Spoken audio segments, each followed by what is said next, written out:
ದೇವೇಗೌಡರು ಯಾವತ್ತೂ ಕೂಡ ಯಾರನ್ನು ಬೆಳೆಸಲಿಕ್ಕೆ ಇಷ್ಟಪಡಲ್ಲ. ಬೇರೆಯವರು ಇರಲಿ, ಒಕ್ಕಲಿಗರನ್ನೇ ಬೆಳೆಸಕ್ಕೆ ಇಷ್ಟಪಡಲ್ಲ. ಚಂದ್ರೇಗೌಡನ್ ಬೆಳೆಸಿದ್ರ, ಪುಟ್ಟಸ್ವಾಮಿ ಗೌಡನ್ ಬೆಳೆಸಿದ್ರ, ಬೈರೇಗೌಡನ್ ಬೆಳೆಸಿದ್ರ, ಬಚ್ಚೇಗೌಡರು ಬೆಳೆಸಿದ್ರ, ಕೃಷ್ಣಪ್ಪನ್ ಬೆಳೆಸಿ ಎಚ್ ಡಿ ಕೃಷ್ಣಪ್ಪನ್ ಬೆಳೆಸಿದ್ರ, ನಾಗೇಗೌಡರು ಬೆಳೆಸಿದ್ರ, ಬಚ್ಚೇಗೌಡರನ್ನ ಬೆಳೆಸಿದ್ರ, ವೈಕೆ ರಾಮಯ್ಯನ್ ಬೆಳೆಸಿದ್ರ? ಯಾರು ಬೆಳೆಸಿಲ್ಲ. ಬಿ ಎಲ್ ಶಂಕರ್ ಅವ್ರ ಮನೆ ಮಗನ ತರ ಇದ್ದ, ಅವನಿಗೇನೆ ಬೆಳೆಸಲಿಲ್ಲ. ವೈಕೆ ರಾಮಯ್ಯ ಅವ್ರ ಮನೆ ಮಗನ ತರ ಇದ್ದ, ಅವನನ್ನು ಬೆಳೆಸಲಿಲ್ಲ. ಯಾರನ್ನ ಬೆಳೆಸಿದ್ರಿ? ಅದಕ್ಕೆ ಎಚ್ ಡಿ ಕೃಷ್ಣಪ್ಪನವರು ಒಂದ್ ಕಡೆ ಹೇಳಿದ್ರು 2010 ಶಿವರಾಮೇಗೌಡ ಎಚ್ ಡಿ ಕೃಷ್ಣಪ್ಪ 2010 ಹೇಳಿದ್ರು. ಏನಂತ ಹೇಳಿದ್ರು? ಭವಿಷ್ಯ ನುಡಿದಿದ್ರು ಗೊತ್ತಾ? ನಮಗೆಲ್ಲ ರಾಜಕೀಯ ಬರೆದ್ಬಿಟ್ಟಿದ್ದಾರೆ. ಬರೆದಿದ್ರು ಎಚ್ ಡಿ ಕೃಷ್ಣಪ್ಪನವರು, ಕೆ ಆರ್ ಪೇಟೆಯವರು. ನಮಗೆಲ್ಲ ರಾಜಕೀಯ ವನವಾಸ ತಂದ ದೇವೇಗೌಡ ತನ್ನ ದುರಂತಗಳನ್ನು ತಾನೇ ನೋಡುವ ಕಾಲ ಬರುತ್ತದೆ. ಯಾರು ಹೇಳಿದ್ರು ಇದನ್ನು?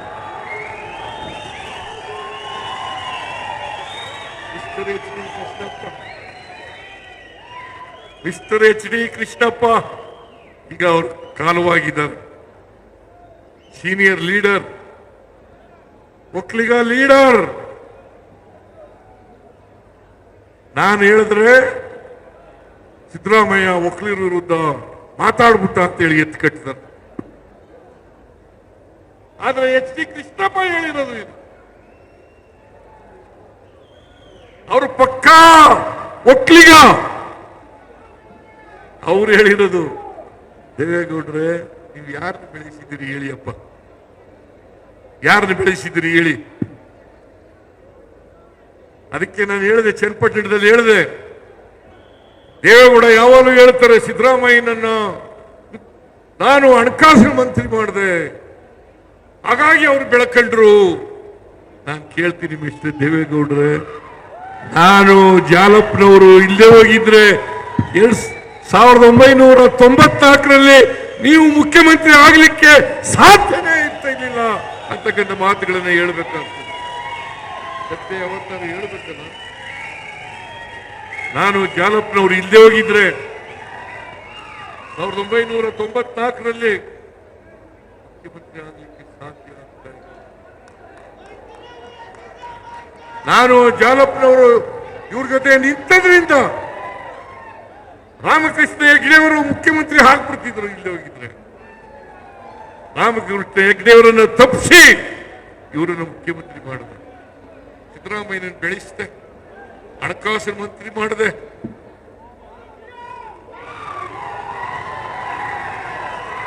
ಜಾತ್ಯತೀತ ಜನತಾದಳ ಇವತ್ತು ಕೋಮುವಾದಿಗಳ ಜೊತೆ ಸೇರ್ಕೊಂಡಿದ್ರಲ್ಲ ದೇವೇಗೌಡ್ರೆ.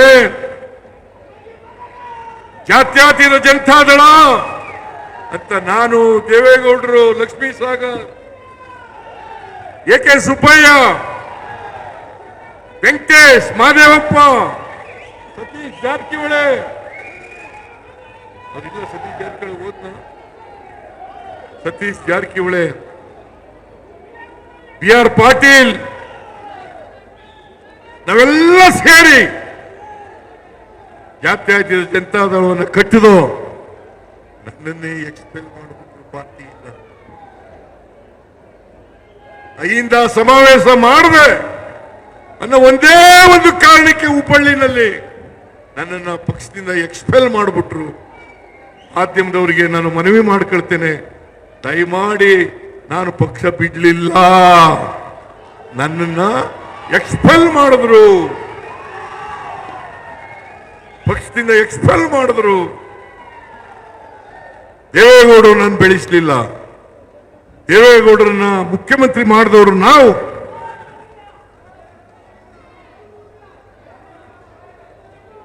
ಅದರಿಂದ ಇವತ್ತು 4-5 ಯೋಜನೆಗಳನ್ನ ಹೇಗಾದರೂ ಮಾಡಿ ಭಾರತೀಯ ಜನತಾ ಪಕ್ಷ ಮತ್ತು ಜಾತ್ಯತೀತ ಜನತಾದಳ ಇವುಗಳನ್ನ ನಿಲ್ಲಿಸಬೇಕು. ಯಾಕಂದ್ರೆ ನಾವು ಯಶಸ್ವಿಯಾಗಿ ಜಾರಿ ಮಾಡಿಬಿಟ್ಟಿದ್ದೀವಿ. ಅವ್ರು ಯಾರು ಕೂಡ ಬಿಜೆಪಿಯವರಾಗಲಿ ಜನತಾದಳ ಎಸ್ಸಾಗಲಿ ಗ್ಯಾರಂಟಿ ಯೋಜನೆಗಳಿಗೆ ವಿರೋಧ ಇಲ್ಲ. ಯಾಕಂತಂದ್ರೆ ಅವರೇ ಬೇರೆ ರಾಜ್ಯಗಳಲ್ಲಿ ಮಾಡ್ತಾ ಇದ್ದಾರೆ. ಇಲ್ಲಿ ನಮಗೆ ಹೇಳ್ತಾ ಇದ್ದಾರೆ ಹಣಕ್ಕೆ ತೊಂದರೆ ಆಗ್ಬಿಟ್ಟದೆ, ಅಭಿವೃದ್ಧಿ ಕೆಲಸಗಳಿಗೆ ತೊಂದರೆ ಆಗ್ಬಿಟ್ಟದೆ. ನಾನು ಹೇಳ್ತೀನಿ, ಈ ರಾಜ್ಯದ ಆಯವ್ಯಯ 3,71,000 ಕೋಟಿ, 3,71,000 ಕೋಟಿ. ಅದರಲ್ಲಿ 1,20,000 ಕೋಟಿ ರೂಪಾಯಿಗಳನ್ನ ಅಭಿವೃದ್ಧಿಗೋಸ್ಕರ ಇಟ್ಟಿದ್ದೇವೆ.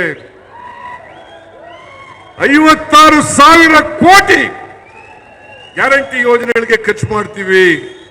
ಇನ್ನು 64,000 ಕೋಟಿ